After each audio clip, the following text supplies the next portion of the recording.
السلام عليكم ورحمة الله.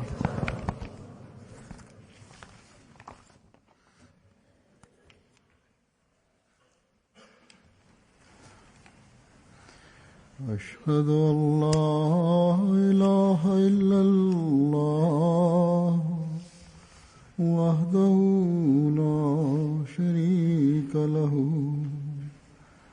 وأشهد أن محمدا عبده ورسوله أما بعد فأعوذ بالله من الشيطان الرجيم بسم الله الرحمن الرحيم الحمد لله رب العالمين الرحمن الرحيم مالك يوم الدين إياك نعبد وإياك نستعين اهدنا الصراط المستقيم صراط الذين أنعمت عليهم غير المغضوب عليهم ولا الضالين.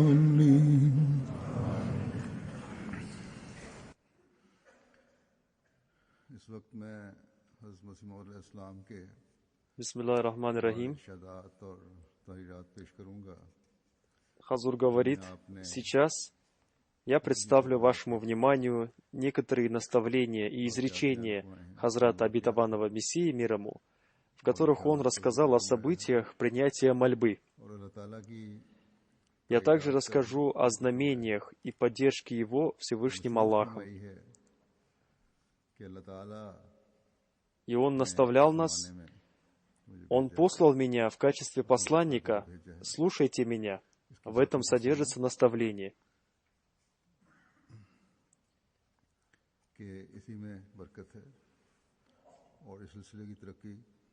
Развитие общины является одним из предопределений Всевышнего Аллаха, и жизнь человечества содержится в уверовании в Него, в обетованного Мессию и имама Махди, мир ему.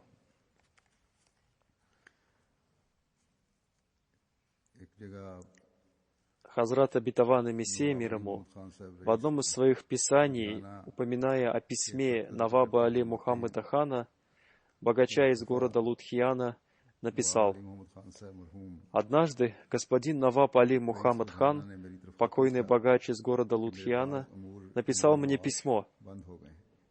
В моем бизнесе появились некоторые проблемы. Помолитесь, чтобы они разрешились». Хазур поясняет, у него возникли проблемы в бизнесе, которые вызывали у него беспокойство. Обетованный Мессия мир ему пишет: «Когда я молился, мне было ниспослано откровение, его проблемы будут решены. Я письмом сообщил ему об этом, и затем через 2-4 дня причины его проблем были устранены». Хазур поясняет, то есть причина, из-за которой его бизнес ухудшился, исчезла.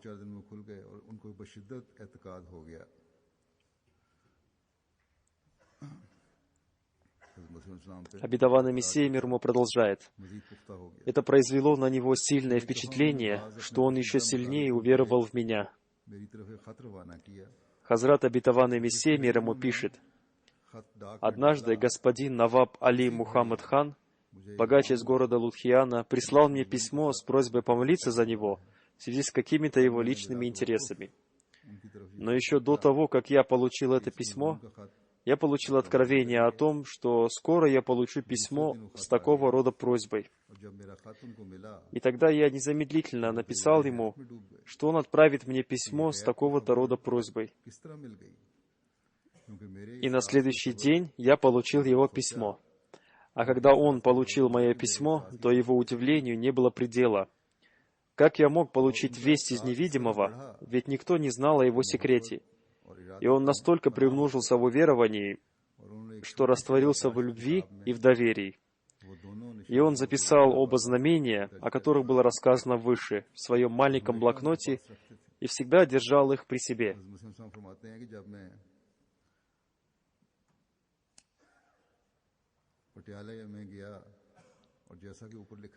Хазрат Обетованный Мессия мир ему рассказывает: когда я приехал в Патиалу, как уже рассказано выше, и когда господин Вазир Сейд Мухаммад Хасан встречался со мной, то случайно во время разговора господин Вазир и господин Наваб упомянули о моих знамениях, и тогда ныне покойный господин Наваб вынул из своего кармана свой маленький блокнот и, положив его перед господином Вазиром, сказал: «Причиной моей веры и моего доверия являются вот эти два предсказания, записанные в этом блокноте». И когда спустя некоторое время, за день до его смерти, я приехал в Лудхияну, чтобы навестить его, он очень ослабел из-за того, что потерял много крови. Но, несмотря на свою слабость, он встал, пошел в свою комнату и, вернувшись со своим маленьким блокнотом, сказал: «Я его храню как защиту своей жизни, и каждый раз я получаю утешение, вспоминая об этих предсказаниях». И он показал мне те страницы, где они были записаны. А около полуночи или чуть позже он скончался. Далее Хазрат Обетованный Мессия мир ему пишет: «Я уверен, что блокнот, в котором записаны эти предсказания, вероятно, находится в его библиотеке». Затем Обетованный Мессия мир ему в одном из своих писаний пишет: «Прошло уже несколько лет, как господин Сетх Абдурахман, торговец из города Мадрас, один из искренних друзей общины, приехал в Кадиян. В его торговых делах появилась проблема, и он попросил в этой связи помолиться. Я получил ниже следующее откровение: Всемогущий Бог восстанавливает испорченное дело, а потом разрушает восстановленное дело, и никто не знает тайны этого». Хазур поясняет: слова этого откровения означают, что Всевышний Бог восстановит испорченное дело, а затем, спустя некоторое время, разрушит это восстановленное дело.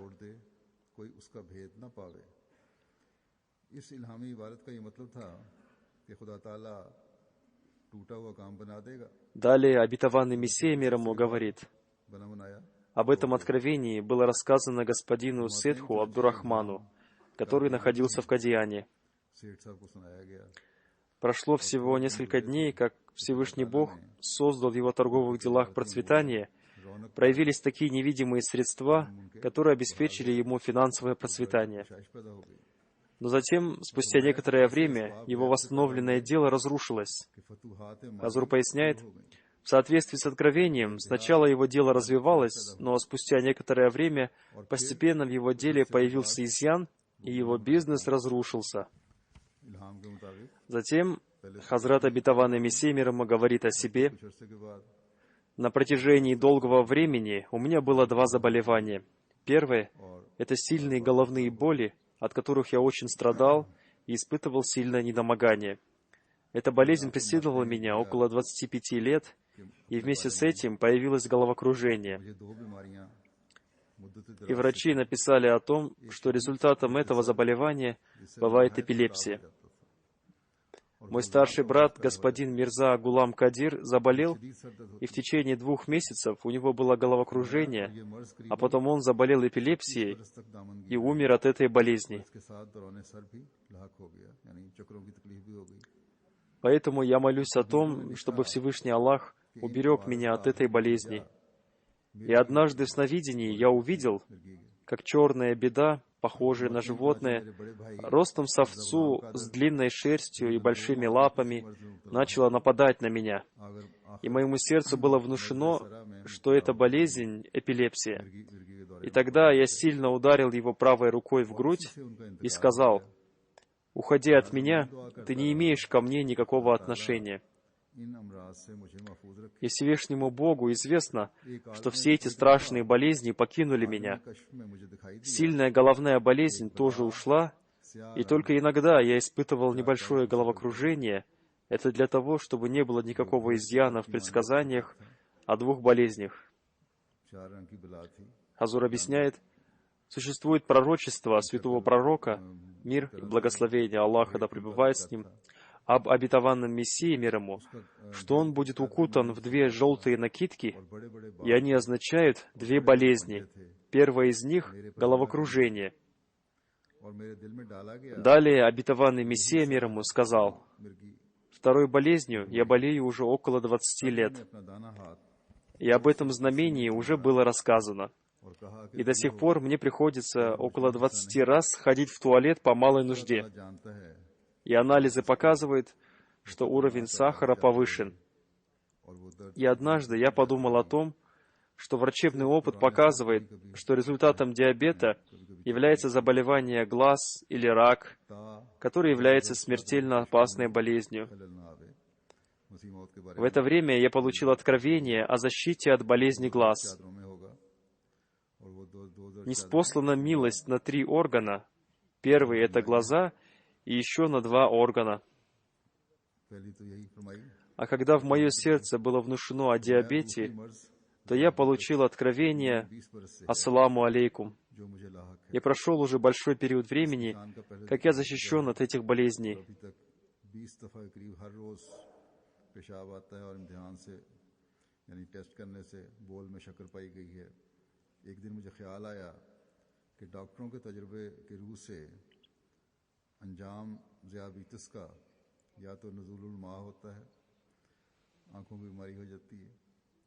या कार्बंकल यानी सरतान का फोड़ा निकलता है जो मोहलक होता है। सो इसी वक्त नज़ूलुल माँ की निस्बत मुझे इल्हाम हुआ, यानी आँखों की बीमारी का तल्लुक़ इल्हाम हुआ कि नज़लतिर रहमतु अला सलासतिल ऐन व अलल उखरा ऐन, यानी 3 उज़्व पर रहमत नाज़िल की गई और 2 और उज़्व पर 3 उज़्व पर रहमत नाज़िल की गई, आँख और 2 और उज़्व पर। और फिर जब कार्बंकल का ख्याल मेरे दिल में आया तो इल्हाम हुआ अस्सलामु अलैकुम। सो एक उम्र गुजरी। Хазур поясняет, здесь говорится о заболевании диабет. Несколько дней назад один араб-мусульманин Ахмади написал мне письмо и спросил меня, почему Хазрат обетованный Мессия мир ему держал такие продолжительные посты, когда он заболел диабетом. Хазрат обетованный Мессия мир ему рассказал о своей болезни в 1907 году, а продолжительные посты он держал, когда он был еще молодым, задолго до объявления о своих притязаниях. Он даже сказал, что после 40 лет человек становится слабым, и он не может держать продолжительные посты. А когда я был молодым, то если бы я захотел, то я мог бы поститься 4 года подряд. А диабет у него появился позже. А когда он был молодым, он держал посты на протяжении 6 месяцев.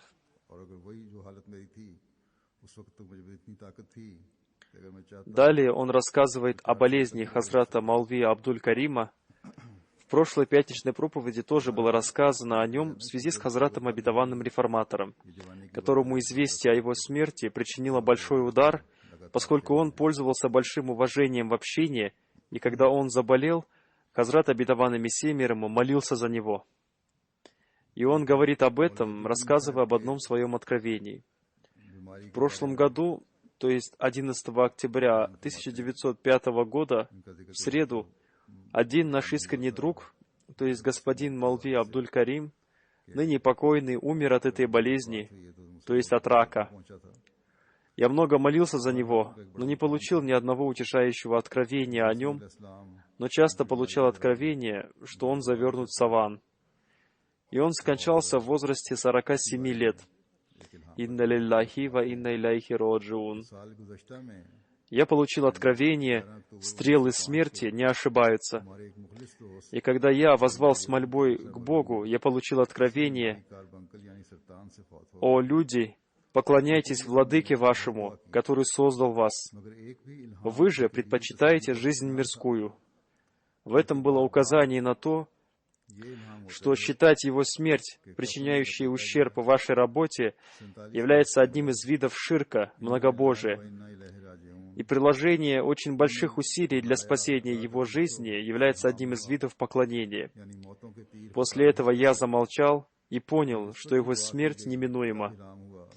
И 11 октября 1905 года, в среду, во время молитвы Аср, он покинул этот бренный мир. Бог не забыл ту боль, которая появилась в моем сердце, когда я молился за него, и Он пожелал возместить неуспех неуслышанной молитвы успехом, услышанной молитвой. И в качестве знамения Он выбрал Сетха Абдурахмана. И хотя Бог забрал у нас Абдуль-Карима, но Он снова даровал нам Абдурахмана. Он также заболел этой болезнью, но благодаря мольбам этого искреннего он был исцелен. Альхамдулиллахи аля залик. Вся хвала принадлежит Аллаху за это. Далее он говорит: «Мой тысячекратный опыт свидетельствует, что Бог настолько благороден и милосерден, что когда Он по какой-то известной Ему причине не принимает одну мольбу, то вместо нее Он принимает другую мольбу». Хазур поясняет, здесь нам стала известна философия и дух мольбы. Некоторые люди говорят, что наши мольбы не были приняты. Но иногда мольбы пророков тоже не принимаются, если есть какое-то предопределение. Но вместо этих молитв принимаются другие мольбы. Далее он говорит, если он не принимает одну мольбу, то вместо нее он принимает другую, подобную ей мольбу. Как говорит Всевышний Аллах, когда мы отменяем какой-либо стих прежних Писаний или заставляем забыть его, то мы приводим лучший, чем он, или подобный ему. Разве ты не знаешь, что Аллах над каждой вещью властен? Хазур поясняет, мусульмане Ахмади, используя этот аят, говорят, что некоторые аяты Священного Корана отменены. Однако этот аят имеет широкое и разнообразное значение. Хазрат Обетованный Мессия мир ему использовал этот аят для объяснения того, что когда Аллах заставляет забыть одно знамение, то вместо него Он приводит другое знамение. Если одно знамение заканчивается, то появляется другое знамение. И этот аят означает также, что когда Всевышний Аллах отменил прежние писания, то вместо них Он даровал священный Коран, который является вечным законом Божьим, шариатом. А затем, в качестве доказательства своей истинности, Он рассказывает об одном из предсказаний священного Корана, то есть о транспорте будущего. Он сказал, появление новых видов транспорта является особенным признаком прибытия Хазрата Обетованного Мессии мир ему. И в Священном Коране написано об этом, и когда беременные на 10-м месяце верблюдицы будут оставлены без присмотра. Также написано в хадисе Сахих Муслим, в будущем верблюдицы будут оставлены, и никто не будет ездить на них. В дни хаджа на верблюдах ездят из Мекки в Медину, и теперь уже близок день, когда эта поездка будет совершаться на поезде, и тогда эта поездка будет соответствовать словам хадиса, верблюдицы будут оставлены, и никто не будет ездить на них. Хазур поясняет, люди говорят, что там до сих пор нет железной дороги, но там уже начал реализовываться один транспортный проект.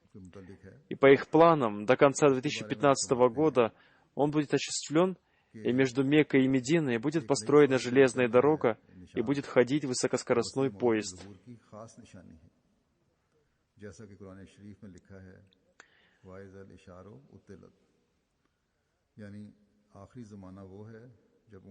И таким образом Всевышний Аллах выполняет слова, произнесенные посланником, хотя это выполняется по прошествии какого-то времени. Но все равно верблюдицы уже оставлены, потому что вместо них используются автобусы и машины.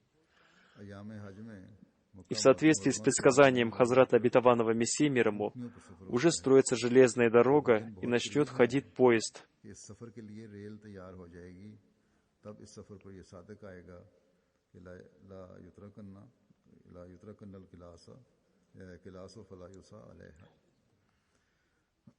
अभी तक लोग यही कहते हैं जी वहाँ तो रेलवे नहीं है, लेकिन वहाँ एक प्रोजेक्ट है, अब शुरू हुआ और उनका ख्याल है कि 2015 के आखिर तक मुकम्मल हो जाएगा, जो मक्का और मदीना के दरमियान में रेलवे लाइन बन रही है और बड़ी फास्ट ट्रेन हो गई है।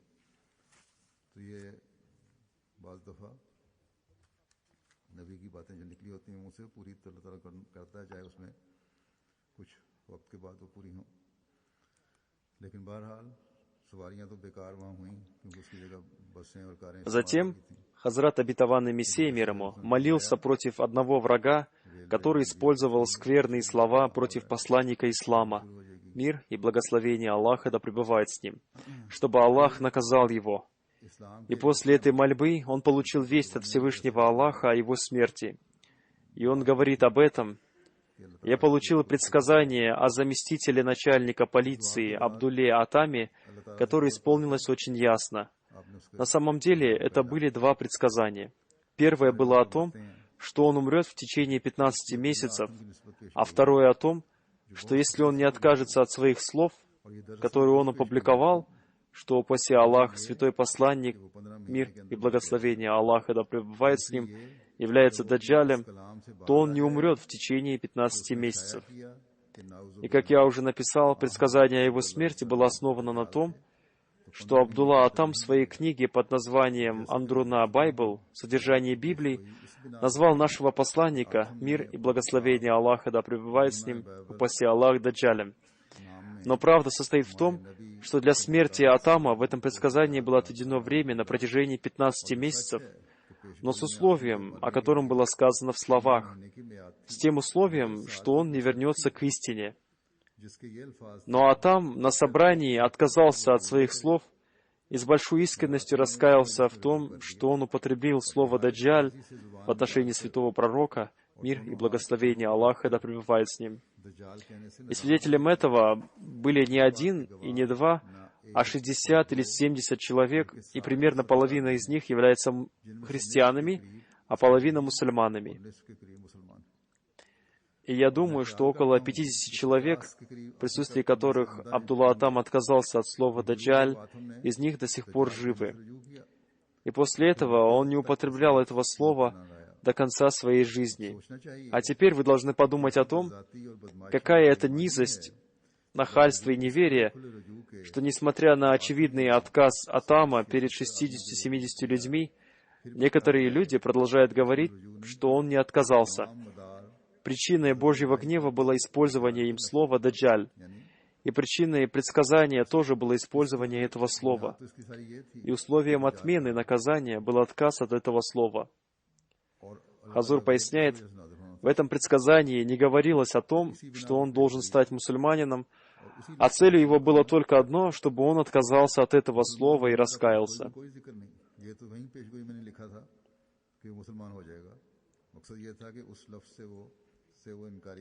Далее обетованный Мессия мир ему говорит: «Поэтому, когда он с большой искренностью отказался от этого слова, то Бог обратился к нему с милостью.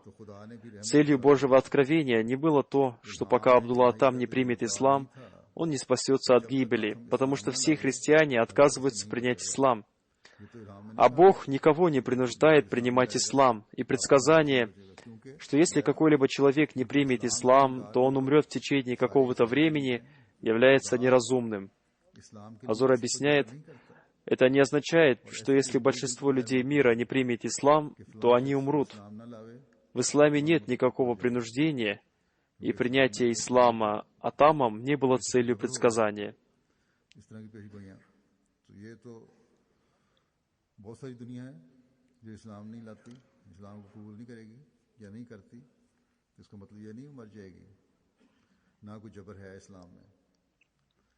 और ना ये पेशगोई का मकसद था।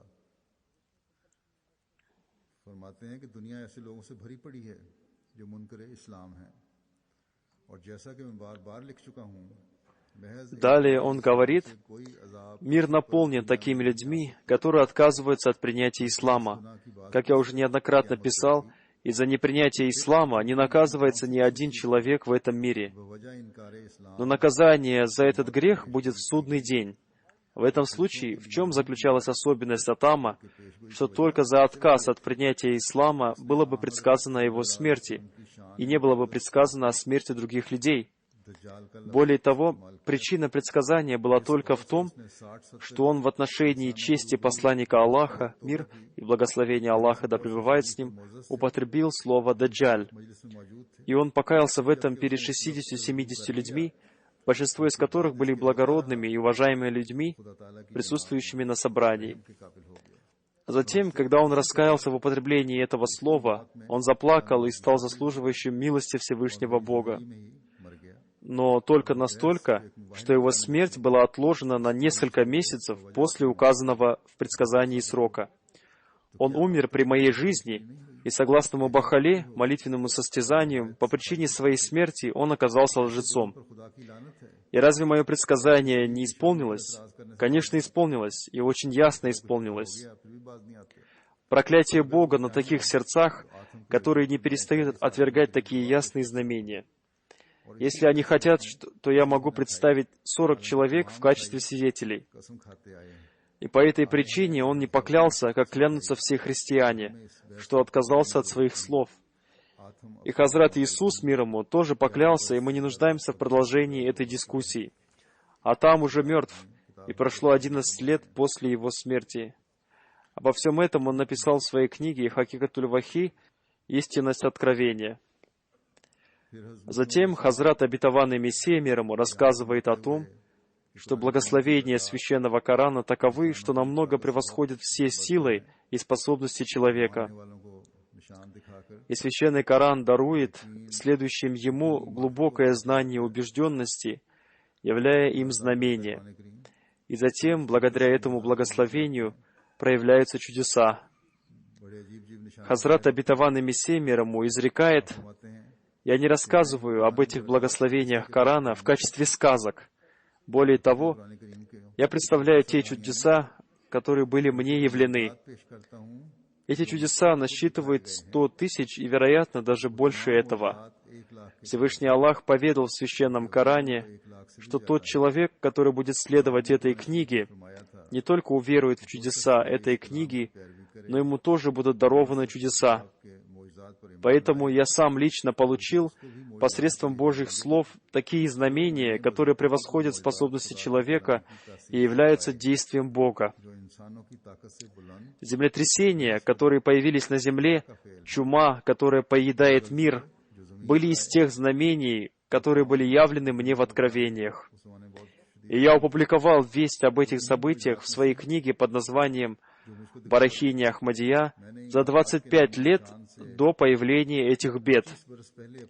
Я написал, что эти беды появятся, и вот они появились. И это еще не все. Появляющихся в будущем бед будет намного больше. В будущем распространятся новые эпидемии, которых раньше никогда не было в этой стране. И они будут очень страшными и вызовут большой страх, и скоро появится очень сильная и страшная чума. Она появится в этой стране и в других странах и вызовет большое беспокойство у людей. Вероятно, в этом году или в следующем произойдет землетрясение, которое произойдет очень неожиданно, и оно будет очень сильное. Хазур объясняет, поступки людей в мире сейчас таковы, что люди отдаляются от Бога. И они не только отдаляются от Бога, но и притесняют людей. И такие поступки этих людей сами призывают эти беды. Пусть Всевышний Аллах проявит свое милосердие и дарует возможность мусульманам Ахмади молиться, и также дарует нам возможность исправить свои поступки. Далее он говорит: неизвестно, придут ли эти беды в какой-то одной части страны или проявятся по всей стране. Эти беды могут быть отменены, если люди убоятся Бога, потому что Бог является властелином земли и небес. И Он может продолжить исполнение своих повелений и может отменить их. Но я не вижу, что люди боятся Бога, потому что их сердца стали очень жестокими. И я совсем не надеюсь на то, что из-за рассказанных мной предсказаниях они очнутся. И я не жду ничего другого, кроме того, что они будут смеяться надо мной и ругать бранными словами, или будут обвинять меня, что он распространяет беспокойство среди людей. Хазур поясняет, Состояние отдаленности от Бога есть не только в немусульманских странах, но и в мусульманских странах. А над теми, кто будет говорить им, следуйте по правильному пути, они будут смеяться и обвинять его в том, что он старается распространять беспокойство и смуту.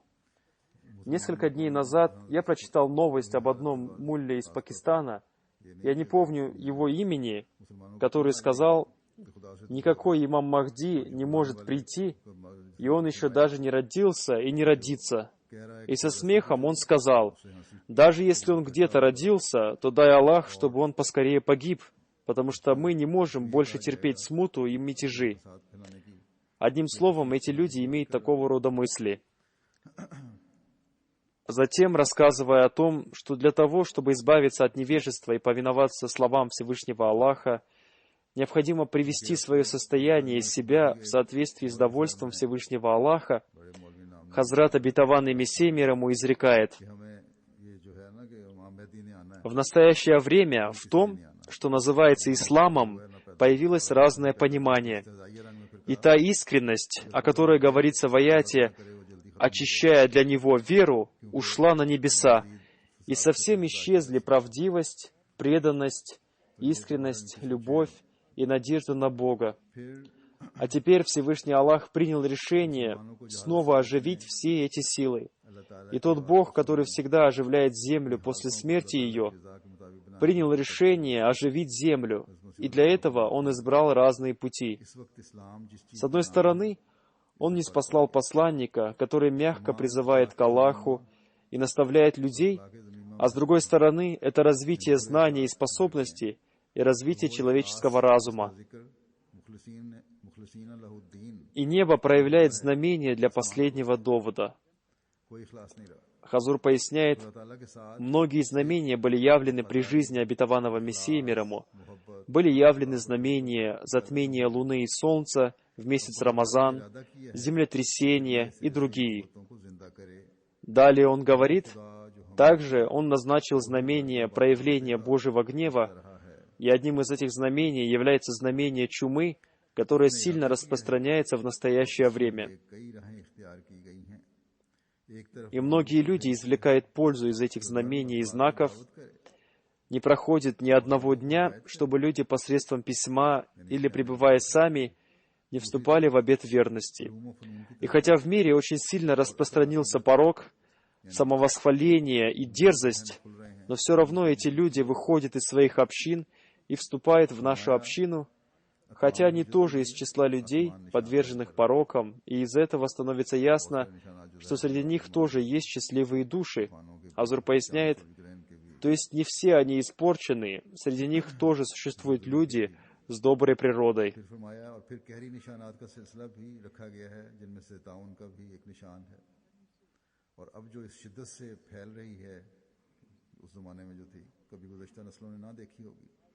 और बहुत से लोग हैं जो इन निशानात और आयात से फ़ायदा उठा रहे हैं।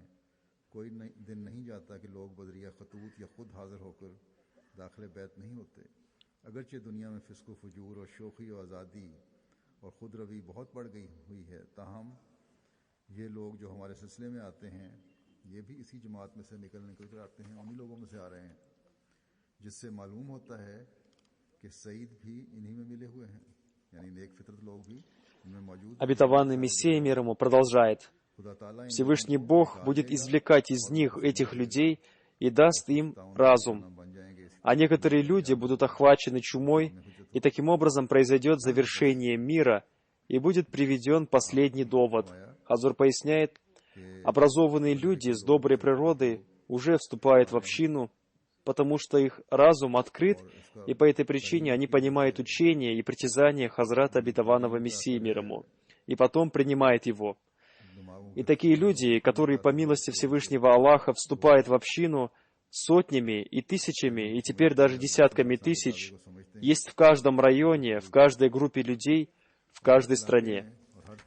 Затем в одном месте Хазрат обетованный Мессия мир ему изрекает, «Помните, что вы никогда не сможете показать примеров таких знамений и предсказаний, которые уже проявились и проявляются в подтверждении моей истинности, ни по количеству, ни по качеству, ни по силе и очевидности доказательства. Вы будете искать их до своей смерти. Хазур поясняет, а теперь появляются такие знамения помощи Всевышнего Бога, и они увеличиваются ежедневно, и мы являемся свидетелями их каждый день. Один новообращенный мусульманин Ахмади, придя к обетованному Мессии мир ему, с большой храбростью сказал ему: «Покажи мне знамение своего пророчества».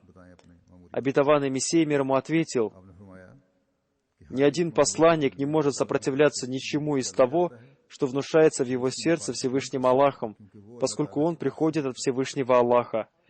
И это абсолютная правда, что когда Всевышний Аллах не спосылает кого-то в мир посланником, Он являет необыкновенные знамения в его поддержку, поэтому в мою поддержку Он тоже явил много знамений, которые видели тысячи людей. И они являются свидетелями того, что я полностью убежден в поддержке Всевышнего Аллаха. И Он не ограничился только этими знамениями и не закрыл процесс проявления этих знамений. Время от времени, когда Он хочет и решает, Он являет знамения. Для того, кто ищет истину, этих знамений достаточно. Но если его сердце не засвидетельствует эти знамения, и человек действительно ищет истину, и с искренним намерением желает получить знамения, то для него мы можем обратиться с мольбой к Аллаху и будем молиться за него, и я убежден, что Всевышний Аллах обязательно явит какое-то знамение. Но если дело не в этом, и не оказывается уважение предыдущим знамениям Всевышнего Бога, и он считает их недостаточными, то в нас не создается страстного желания для обращения к Богу. А для того, чтобы знамение было явлено, необходимо, чтобы вы обратились к Богу со своей страстью для достижения своей цели. Хазур объясняет, это означает, что если не проявляется уважение к знамениям, и люди не стараются их понять, то в этом случае для вас не может быть явлено никакое знамение, и даже не будет мольбы о том, чтобы для вас было явлено какое-то знамение, и конец вашей жизни будет плохим.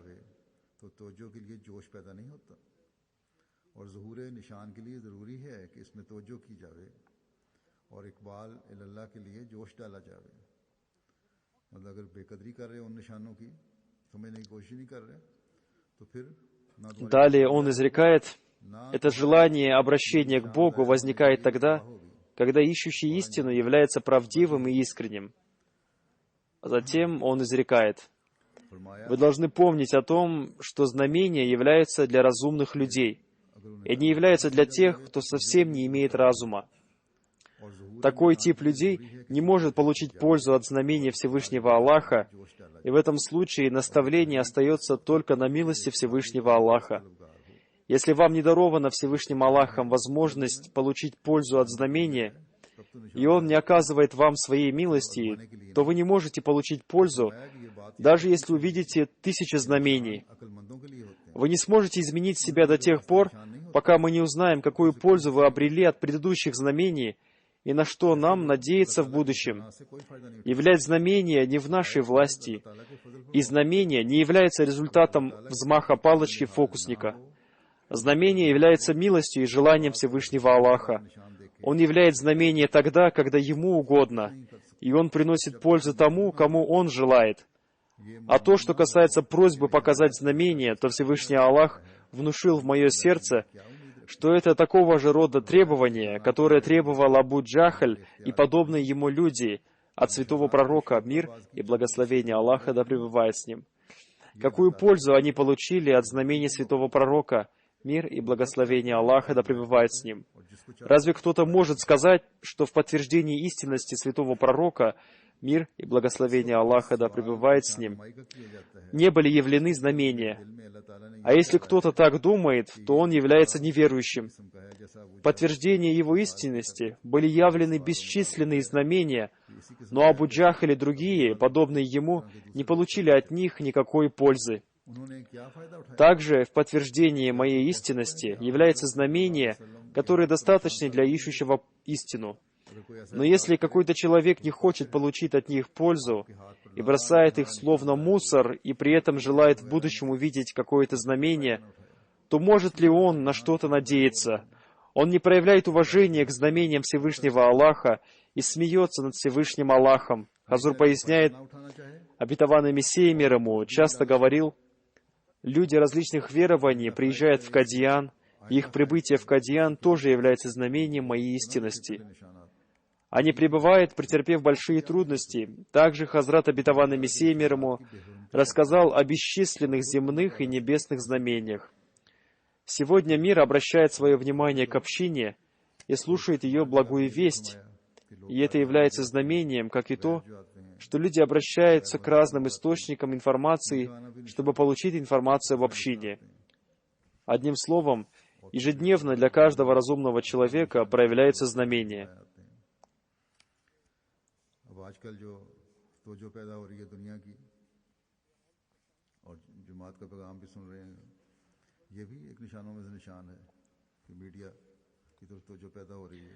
Далее, он в одном месте, Хазрат обетованный Мессия мир ему изрекает, «Достойным того, чтобы помнить об этом, является то, что Всевышний Аллах не оставит эту свою общину без доказательств, и Он сам говорит то, о чем уже написано в моей книге «Барахини Ахмадия», что в мир пришел предостерегающий, и мир не принял его, но Бог примет его и подтвердит его справедливость большими стихийными бедствиями.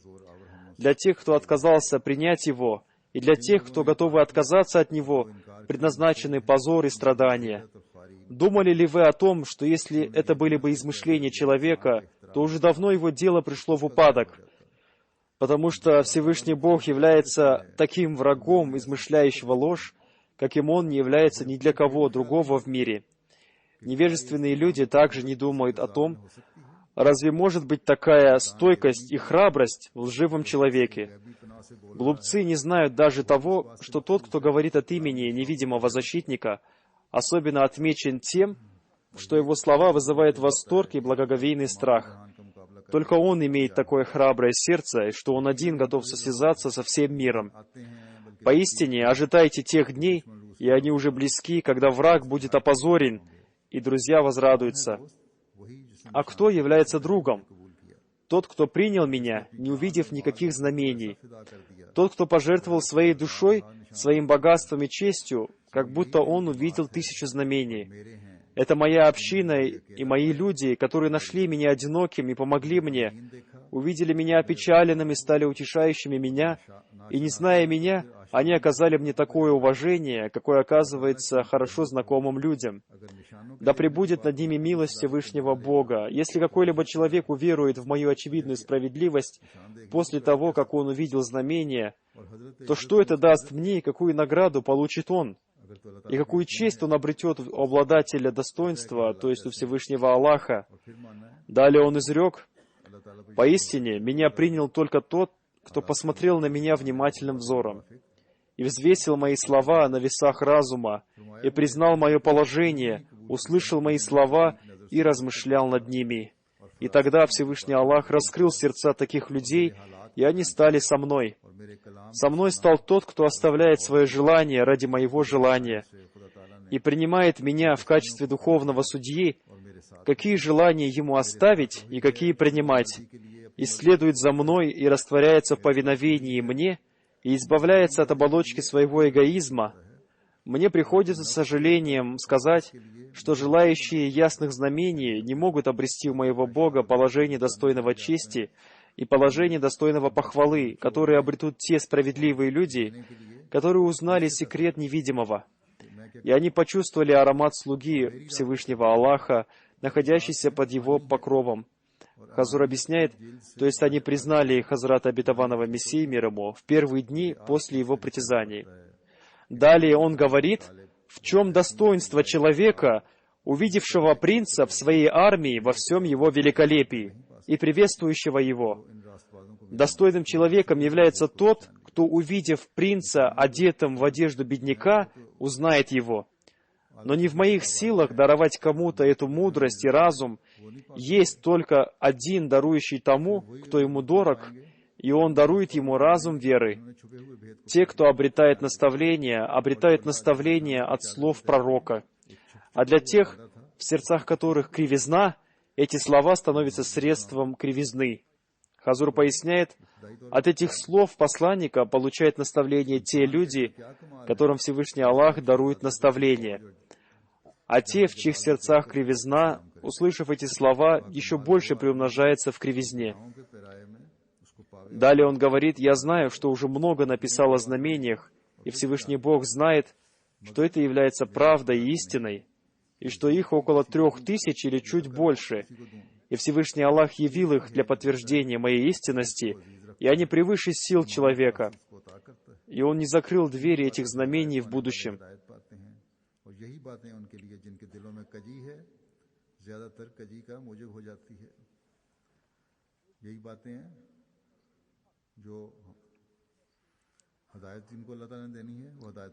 Пусть Всевышний Аллах дарует разум людям мира, чтобы они стали понимающими знамения, а не только требовали знамения согласно своему разуму и желанию. И более того, услышали глас времени, который возвещает о потребности в посланнике Всевышнего Аллаха, и постарались осознать эту потребность, и стали верующими в того, кого ниспослал Всевышний Аллах, чтобы завершились смуты этого времени.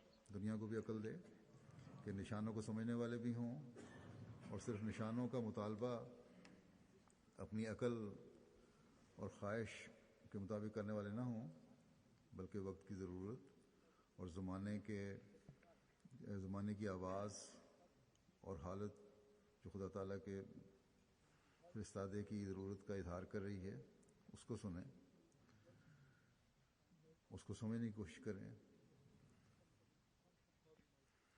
अल्लाह ताला के भेजे हुए को तलाश करके मानने वाले भी हों, ताकि इस दुनिया में फसादों का खात्मा हो सके। आज एक जनाजा गायब भी पढ़ाऊंगा।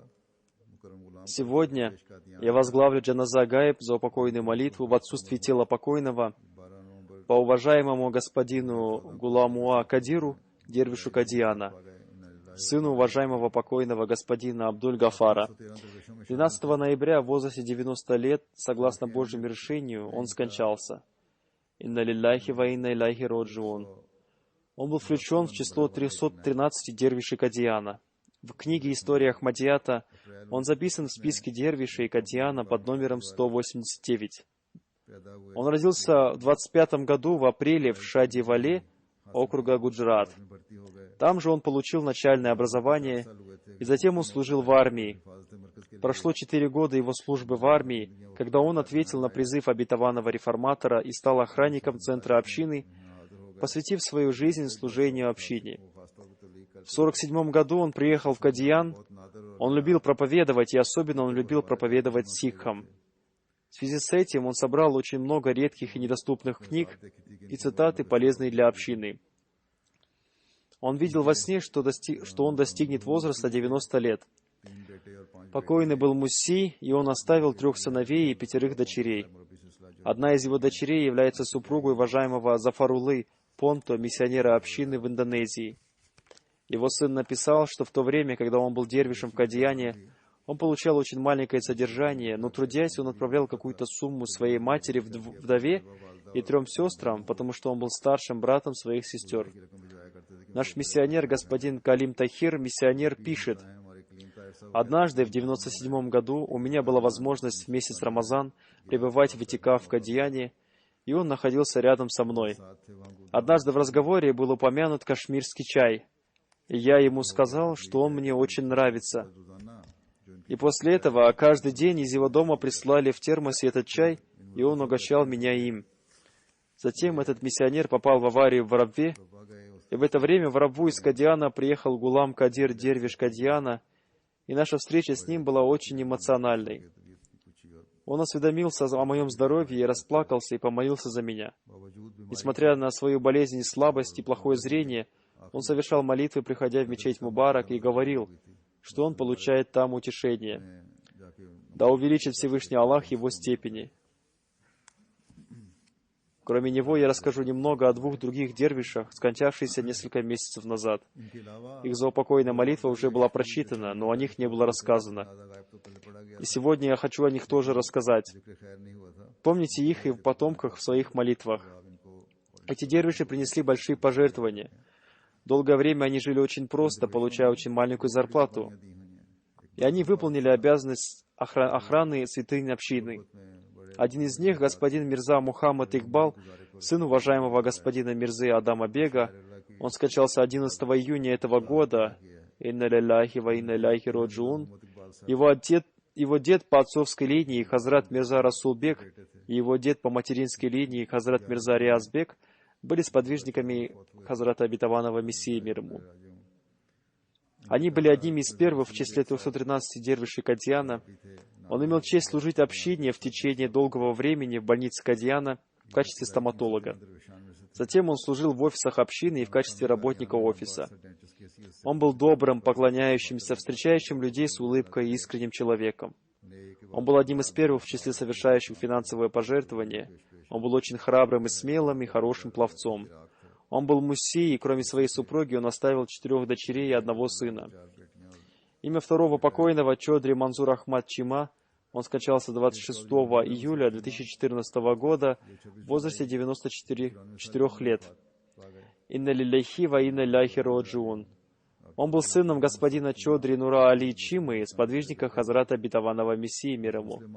Поскольку он служил в британской армии, то когда Хазрат Обетованный Реформатор, да будет доволен им Аллах, объявил о необходимости защиты центра общины в Кадьяне, то он предложил себя для этого и обрел честь стать дервишем Кадьяна. Несмотря на пожилой возраст, он долгое время, опираясь на свои костыли, приходил в мечеть для совершения молитвы. Он был веселым, искренним и покорным, любящим людей человеком. Он тоже был мусси. Кроме своей пожилой супруги, он оставил 1 дочь и 2 сыновей. Один из его сыновей, господин Чодри Мансур Ахмад Чима, является посвятившим свою жизнь служению общине и имеет честь служить общине в качестве главы имущественного отдела. После пятничной молитвы я проведу их заупокойную молитву. Алхамдулиллах, нахмадуху ва настаинуху ва настагфируху ва ну'мину бихи ва натаваккалу алейх. ونعوذ بالله من شرور أنفسنا ومن سيئات أعمالنا من يهده الله فلا مضل له ومن يضلل فلا هادي له ونشهد أن لا إله إلا الله ونشهد أن محمدا عبده ورسوله عباد الله رحمكم الله إن الله يأمر بالعدل والإحسان وإيتاء ذي القربى وينهى عن الفحشاء والمنكر والبغي يعظكم لعلكم تذكرون اذكروا الله يذكركم وادعوه يستجب لكم ولذكر الله أكبر